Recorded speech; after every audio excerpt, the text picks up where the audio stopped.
नमस्कार. Savita smart cooking recipe मराठीमध्ये तुम्हा सर्वांचं खूप खूप स्वागत आहे. तर आज आपण बनविणार आहोत झटपट होणारे लिंबूचे लोणचे. चला मग सुरू करूया. तर इथे मी 1 किलो लिंबू छान धुवून घेतलेले आहे.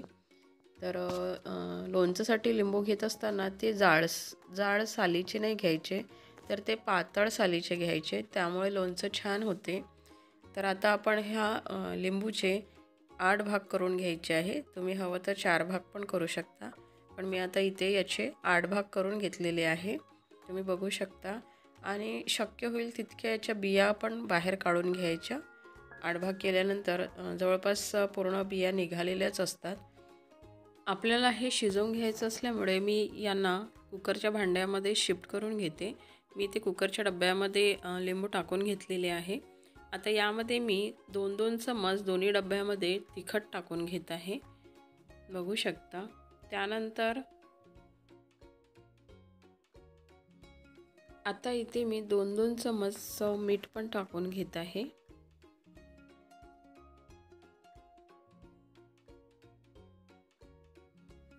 यामध्ये मी आता 3-3 चम्मच साखर पण टाकून घेत आहे.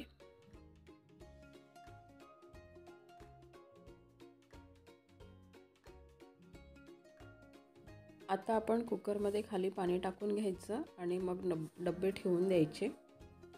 यामध्ये पाणी नाही टाकायचं आहे, हे असंच वाफेवर शिजवायचं आहे. आता झाकण लावून घ्यायचं आणि याला कुकर गॅसवर ठेवून द्यायचं. जवळपास याला 10-12 शिट्ट्या होईल इथपर्यंत शिजवून घ्यायचं.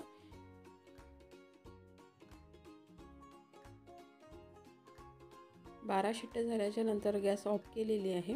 आता आपण कुकरला थंड होऊ द्यायचं. इथे आता कुकर थंड झालेला आहे. आता मी झाकण काढून घेत आहे. तुम्ही बघू शकता आपले लिंबू छान आता शिजलेले आहेत.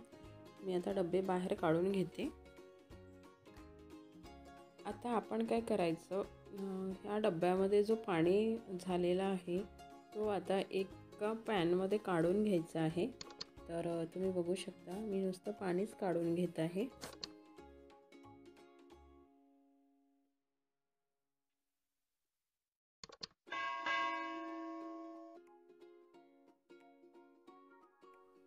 आता तुम्ही या स्टेजला जर त्याच्यामध्ये मीठ कमी आहे किंवा साखर कमी आहे, तिखट कमी आहे, ते चेक करू शकता आणि ते टाकू शकता.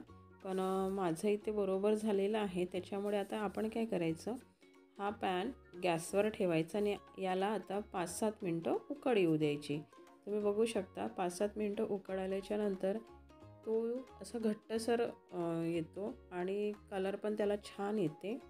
तर हे छान ढवळून घ्यायचं आणि मग गॅस ऑफ करून घ्यायची.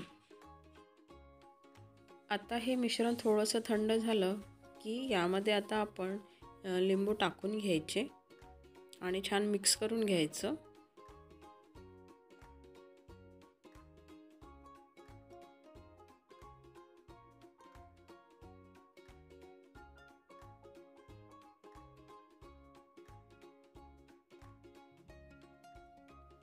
आता आपलं लोणचं तयार आहे. हे लोणचं तुम्ही भरणीत भरून 1 वर्ष पण टिकवून ठेवू शकता.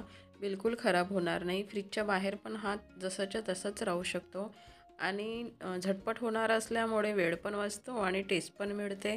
तर चला मग अशाच छान छान रेसिपीज बघण्यासाठी माझ्या चॅनलला नवीन असाल तर सबस्क्राईब करा. रेसिपी आवडली असेल तर लाईक, शेअर, कमेंट्स नक्की करा. Thank you for watching.